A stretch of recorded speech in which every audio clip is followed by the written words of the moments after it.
So, yun na. Yung solar na talalagay natin. Guys, manihapon ng way mga trabaho guys. Nasa pal nagtrabaho.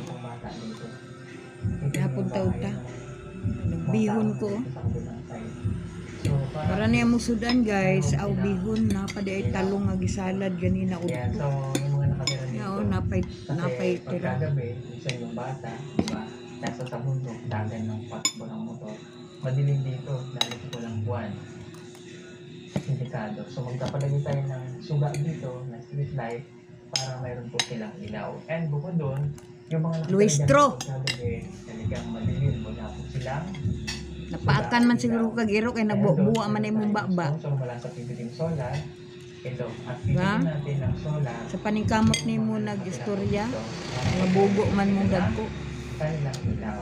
At bibigyan din natin sila na solar radio para kahit paano po yung mga daang narito may malaman. Proud na kintahay ninyo na Nangyayari sa mundo mga dito sa ating bansa. Para kahit paano BBM supporters. Proud na ninyo nga makapakulong kayo ng tao na walang sala. Ha? Kayo.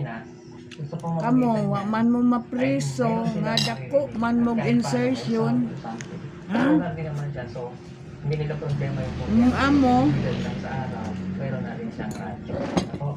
Okay, dapat so, kaugalingon ninyo. Mayroon ditong 6 na bahay. Inyong Dito sa part na madilim na ito kapag ikulong, kaugalingon bibigyan ninyo. natin sila ng solar. Ako, okay? So yan, dadalhin natin. Pero, Ito isa, ito, lati lang. street light na ilalagay dito. May oras pa. Oh, may adlaw pa. Dito mamayang gabi. And then yung iba ay ang ating ipagbabahay-bahay. Guys, bihon ra kung kaon kay una-una na magkukaon ganina. Lisod man kay magdoble ko kaon. Bibigyan din natin sila mga kababayan. Budget ra ang bugas. Ito, pandiw kong bigas. Ito ba?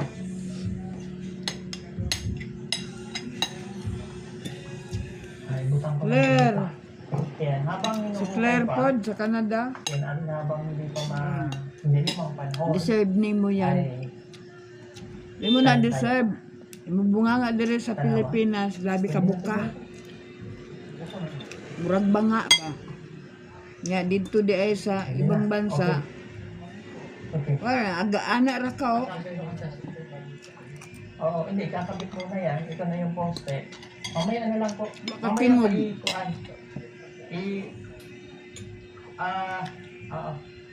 Pagkatapos nila, kukunin nila yung martilyo.